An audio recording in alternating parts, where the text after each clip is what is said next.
Even while I was traveling and working, earning income, I always had a heart for my hometown, for Laurel. And so I always knew that I wanted to invest that money back in my city.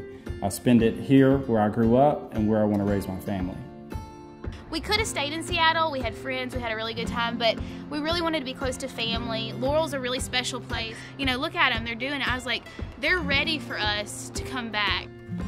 We live in a community that tells us that you can do anything you want to do, which is really incredible.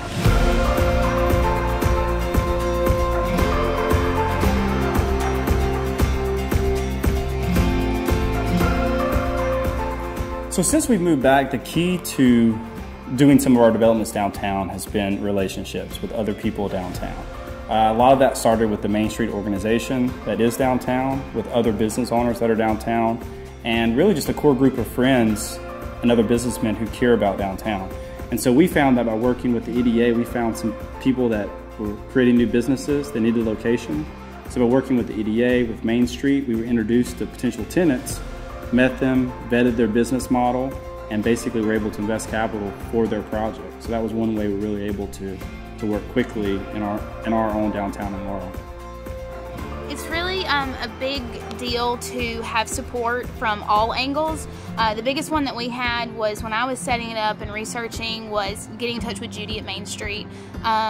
They just have an energy about them. They're ready for it. Like I say, they were on the verge. They're ready. They're waiting for people to come in. And we knew when we came in that it would be supported and Judy would really get behind it. Main Street would get behind it. We had heard that the city was working with Main Street and really involved in that aspect.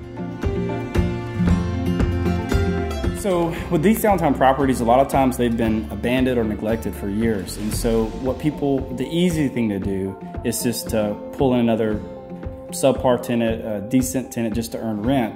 But we found that by taking the time to invest in the quality of the building, you're able to attract quality tenants. Now, to be part of that and to see other people taking risks, it's really gratifying to see that these people, our cohorts, are taking risks that we took. We're definitely a part of this group of people. I've heard terms the makers movement, you know, people Chad's age, you know, that he grew up with, that lived in Laurel and are from here.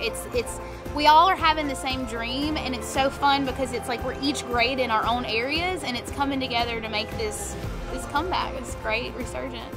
It's exciting to see a blank canvas, to see something that was built by craftsmen and artisan in a way that we just don't do today. So you had bricklayers, you had masons that were creating buildings and structures that were just unbelievable. And they've sat there and they've been abandoned. And so I get real excited to see the blank canvas, the canvas that was beautiful once, covered with a facade that doesn't look quite so beautiful. And all we have to do is tear off that facade, and it's really the surprise of what's underneath that drop ceiling and that sheetrock wall that was put there in the 80s. That surprise is really what it's about for me when you're downtown. I get excited about it. So.